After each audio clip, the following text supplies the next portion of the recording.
When we talk about education, we mostly focus on the job-based skills, but liberal studies is little different. Here we focus on variety of subjects which are directly indirectly associated with the humans and the society. Here students think about the issues critically and creatively, and they try to develop the skills which could be useful throughout their life. So, to talk about liberal studies, we have Professor Priyanka Behrani with us. She is Dean of Liberal Studies in Education. Professor Priyanka Behrani. Hello, sir.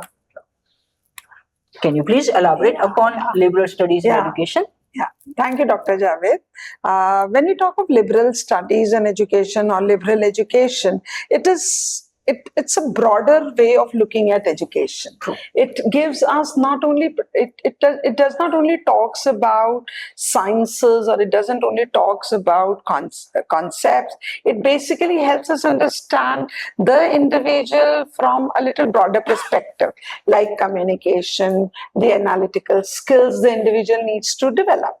Now, when we talk of liberal education, here we are not only developing a student to have in-depth knowledge of the field that the person is specializing into, but also with the kind of problems we all are facing. And today's time is it broadens the horizon. For example, a student who is studying psychology will have to have other areas knowledge, like how AI is working, how education setup is working, how children are developing, how digitalization is working. And that is where liberal education prepares the student not only about the field but also preparation for life. And as we are aware that in our university, at Navrachana University, we not only develop an individual in the field, but also give a lot of exposure to the other aspects. And that is why we are famous for our interdisciplinary aspect, where we give a lot of knowledge about other areas, like even there are unrelated subjects which the student can study. For example, a student from mechatronics can happily take over psychology as a minor. True. We get a lot of queries from students who are doing medical science or biomedical science, but they are interested in taking psychology. So we have minors where the students can take up. Yeah, we have actually, in my case, in mass communication, we have a lot of students coming from management and they are doing the minor course in film production. So they have this option to explore. Yes, I'm sure even in education you will have similar such cases. Yes. So in education, I think it is not only an opportunity for the students to get exposure, from different kinds of students in the university electives and the faculty that takes it up. Correct. But it is also an exposure for the faculty. Yes. Say, for example, because then they are, having different kinds of students from the university that take the course. So one of the course that was given in the last semester, which was on exploring society through folklores. Oh, now, lovely. Folklores, yeah. So folklores are something, we all know that those are the stories and the legends that have passed. And from childhood, we have the habit of listening to stories. Correct.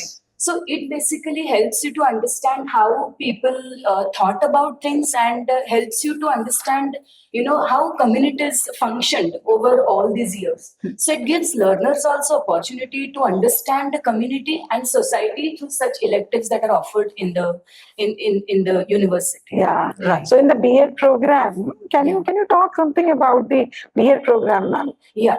So I think what we are trying to do in B.Ed program is we are not just building teachers. I think we are building competences in the teachers in such a way that they are not only here to teach, but they are here to survive for next to so many years, given the changes the society is facing now. And today's students Yeah. are much more ahead Informed. than our Correct, teachers. correct. Yeah, they're more informed. And so, in that case, it is important that the B.Ed program takes up the very contemporary component in education, which is, STEAM education now, which is science, engineering, technology, arts, and mathematics education. Correct, So correct. we are training the students for STEAM education nowadays. We're also training them for drama and creative expression, which is again a very important component in schools. So that's how we are trying to bring all the elements that may make the teacher a very relevant and contemporary teacher in school life. Yeah, would you like to talk about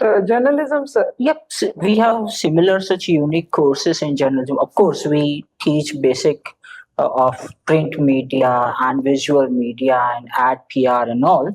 But at the same time, we also teach something like transcreation that incorporates something like cross-cultural communication, intercultural communication, where in this age of globalization and what McLuhan used to call a global village, we are in contact with the people from across the world and we are all having different cultures. How do we Correct. communicate with them?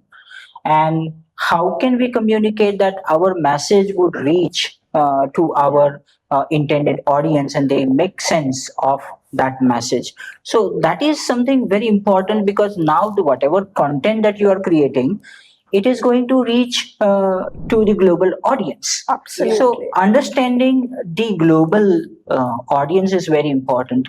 At the same time, we also teach something like media semiotics that help students understand the cultural aspects of communication, how meaning is communicated, how meaning is created.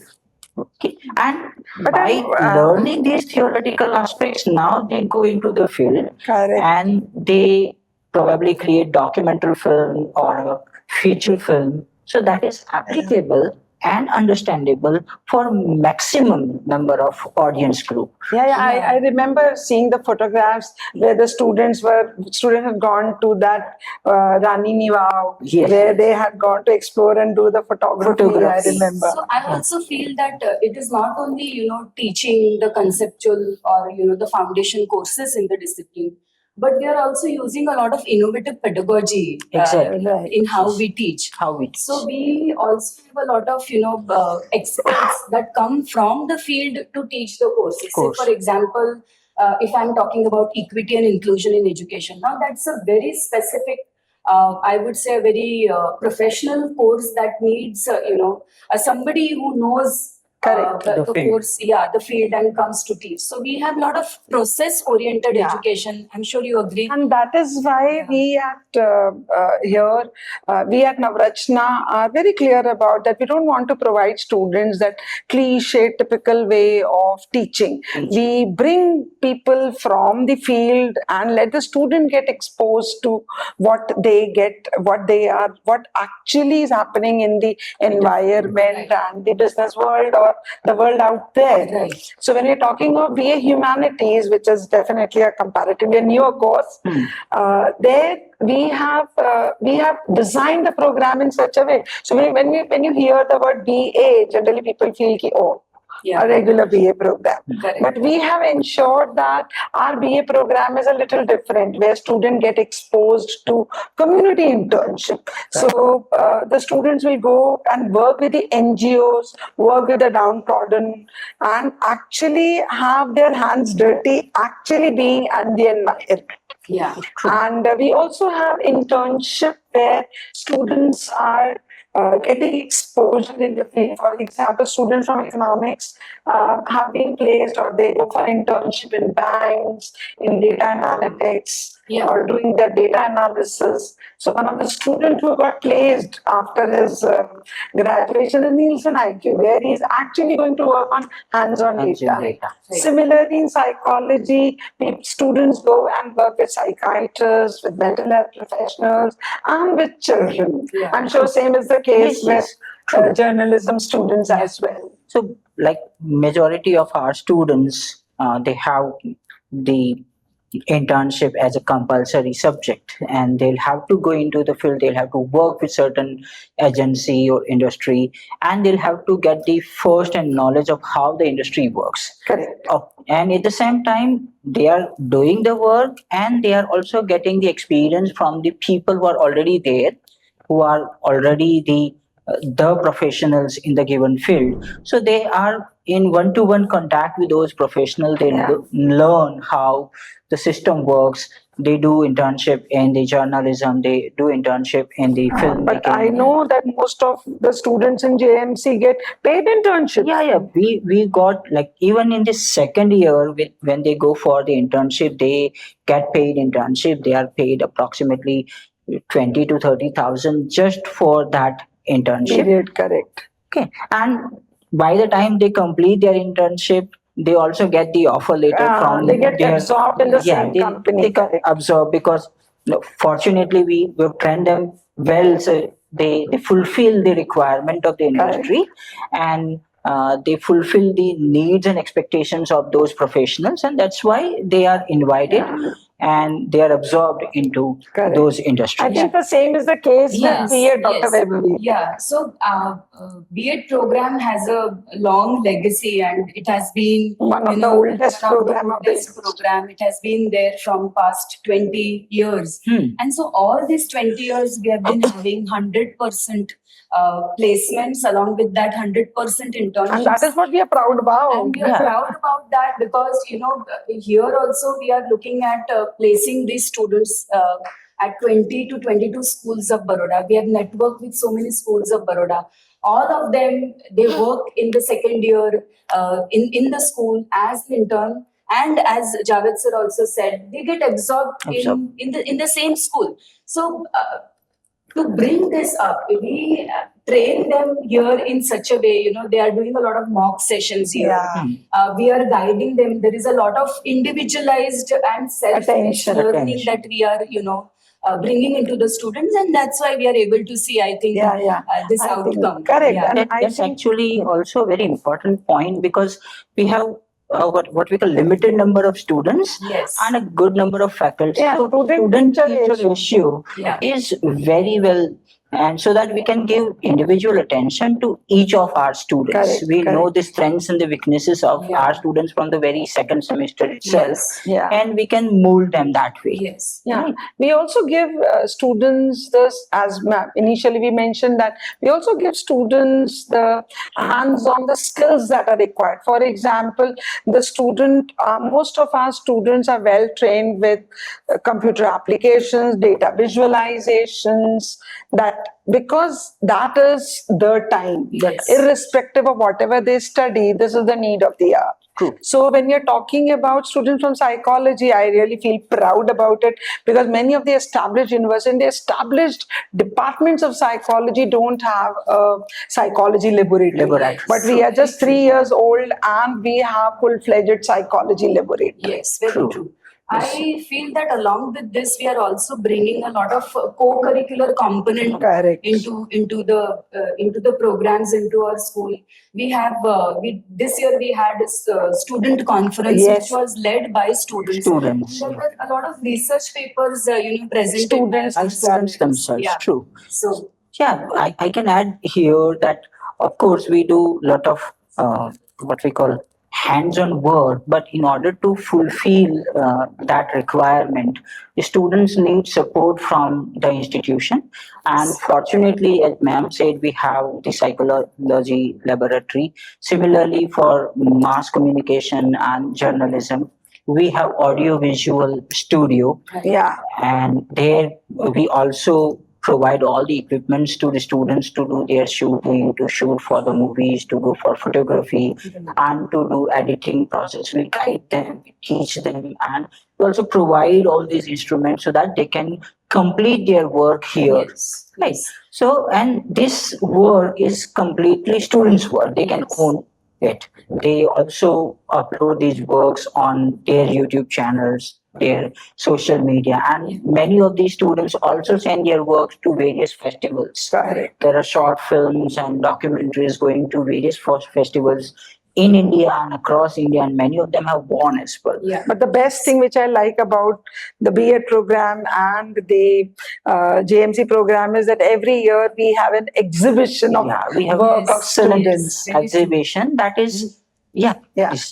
So when we talk about exhibition, there is a lot of work that we do during the year. I know. I've seen students. Yeah. So in order to bring that exhibition alive, we have so much work that students do in terms of converting the process-based education into an outcome-based education. So that, something that is seen and something that is heard, we also have to visualize it in certain form. Correct. So we try to bring those forms into whatever work we are doing. In our education classroom this year, we have brought the smart screen. So, a very interactive board where, Correct. The students can be trained to Because teach in a the particular. schools, they will go, Yes. they will have interactive boards. Exactly. So all the schools are nowadays equipped with that, and we are proud to have that board in the classroom so that we can train them. Exactly. And Plus- we related to that on the same lines. It has been 3 years of the program, and every year we have been celebrating World Mental Health Day on the 10th of October. Right. So that is just this, so the students can have exposure of this. Yes. and more than just exposure, like in journalism, we do incipients. So throughout the year, they have done certain Lot work, of they have work. submitted, they have been evaluated based on that work. But in the exhibition, they actually get feedback from the people Right. because it is open for all. Even the wards of the students can also come and visit the exhibition. The other faculty members, other university people can also come and see. Yeah. They can give feedback to students, they can praise the students.